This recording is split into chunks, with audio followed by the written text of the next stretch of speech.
Welcome to this explainer. We are dropping straight into something truly unprecedented in the tech world today. We're unpacking an explosive 41-page federal civil lawsuit filed by Apple against OpenAI in July 2026. Apple is alleging a massive, highly calculated campaign of trade secret theft. And as you'll see, the details in this filing read way less like a standard corporate dispute and a whole lot more like a high-stakes espionage thriller. Okay, let's just take a second to look at this stark contrast. Talk about whiplash, right? Just 2 years ago, in 2024, these tech titans struck a celebrated landmark deal to bring ChatGPT natively to 1.5 billion active Apple devices, deeply integrating it right into Siri. I mean, it was hailed as the partnership of the decade. But today they are facing off as bitter legal rivals in a federal court in Northern California. The alliance has completely collapsed, replaced by wild accusations of stolen hardware secrets and breach contracts. Part 1. A partnership turned sour. So, to understand exactly how we got to a courtroom battle, we really have to look at the exact moment the relationship fractured. And that crucial turning point, it comes down to this absolutely staggering figure: $6.4 billion. That is the exact amount OpenAI spent to acquire AO Products. Now, if you're not familiar, AO Products is a hardware startup founded by the legendary former Apple design guru Jony Ive. By making this massive purchase, OpenAI signaled a huge shift in their strategy. They weren't just going to be a software and AI model company anymore. No, they were stepping directly into the physical realm of consumer devices, which put them squarely in Apple's territory. Well, this major pivot into hardware is exactly what prompted Apple to file their lawsuit. And man, they did not pull their punches. Just look at this incredibly aggressive language straight from Apple's official complaint.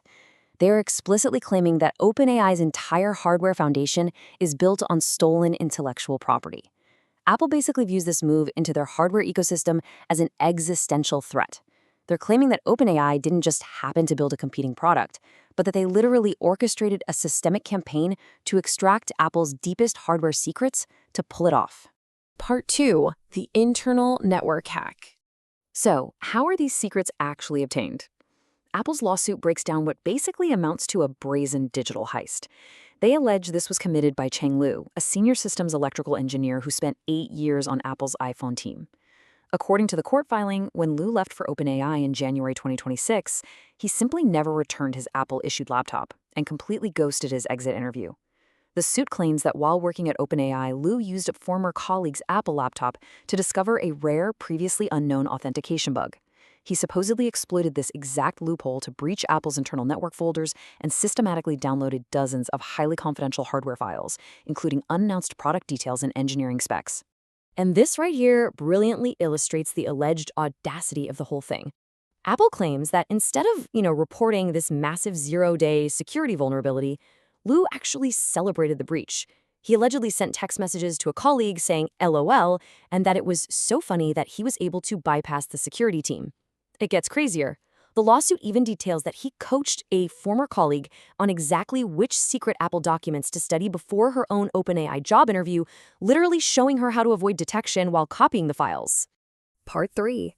Illicit show and tell.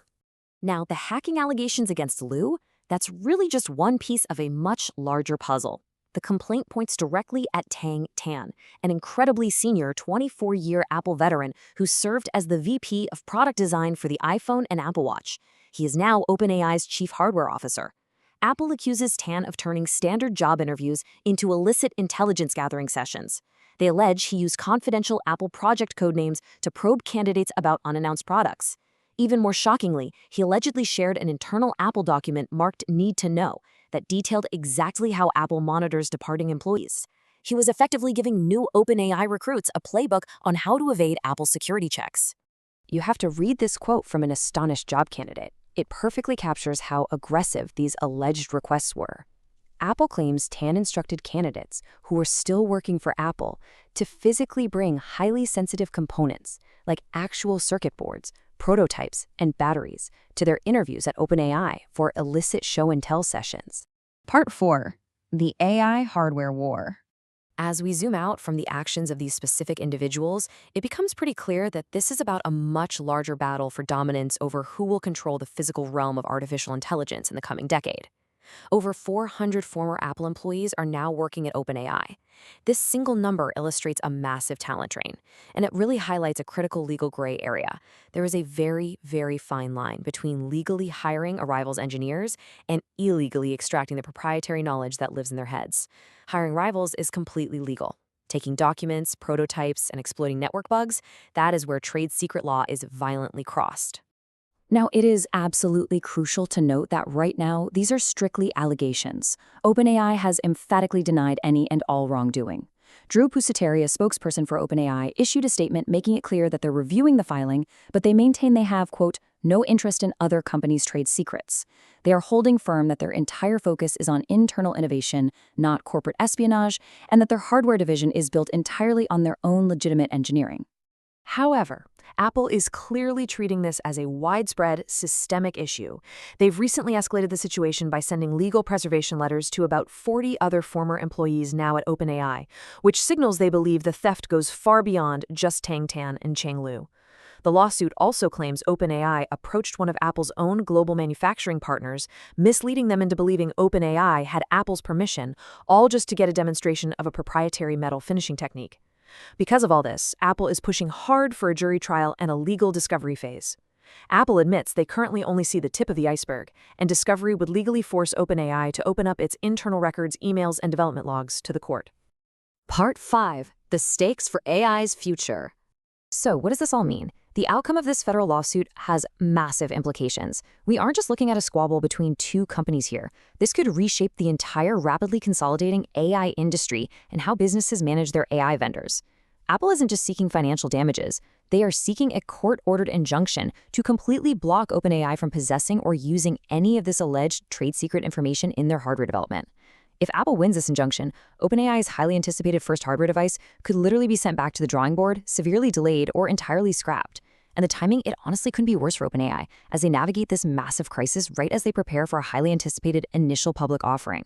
So, as every major AI lab out there, from OpenAI to Anthropic to Google, races to build these vertically integrated hardware and software stacks, we are left with a really vital question. Will bitter legal battles over talent and trade secrets fundamentally stall AI innovation? Or is this simply the brutal new reality, the inevitable cost of doing business when tech giants collide in the race to own the future? Thank you so much for joining me for this explainer, and I highly encourage you to keep a close eye on how this federal case unfolds.